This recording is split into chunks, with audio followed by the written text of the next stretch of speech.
देखते हैं कर्म कारक को कैसे पहचानेंगे। तो कर्म का चिन्ह क्या रहता है, को।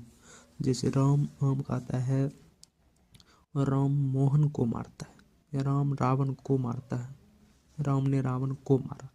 तो सजीव जहाँ पे आता है वहाँ पे को कारक चिन्ह जुड़ता है, और लेकिन जहाँ पे निर्जीव होता है वहाँ पे को कारक चिन्ह नहीं रहता है।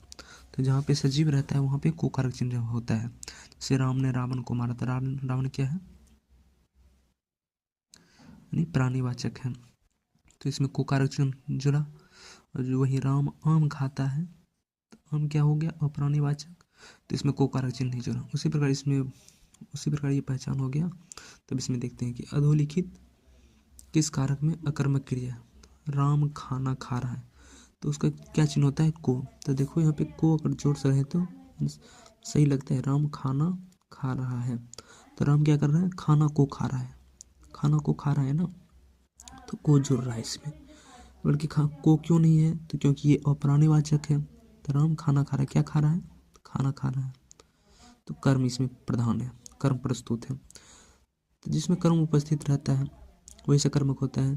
तो श्याम चालक गाड़ी चलाता है, तो चालक गाड़ी को चलाता है, सही हो सकता है।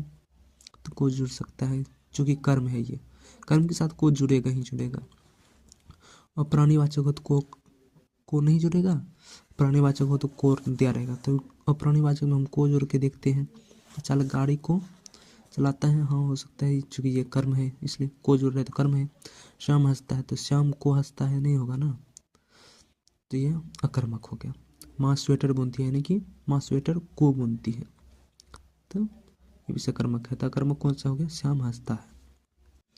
अब इनमें से देखो कि अकर्मक कौन सा है। तो रमेश पुस्तक पढ़ रहा है, यानी कि रमेश पुस्तक को पढ़ रहा है। बालक बहुत देर से रो रहा है, यानी बालक बहुत देर को तो नहीं हो, इसमें को नहीं जुड़ रहा है, यानी कि यही अकर्मक है। अम्मा खाना बना रही है, यानी अम्मा खाना को बना रही है। मजदूर चाय पी रहा है, यानी कि मजदूर चाय को पी रहा है। तो कर्म सब में उपस्थित है, तो बी में उपस्थित नहीं है, तो इसका आंसर अकर्मक यही हो जाएगा। ठीक है।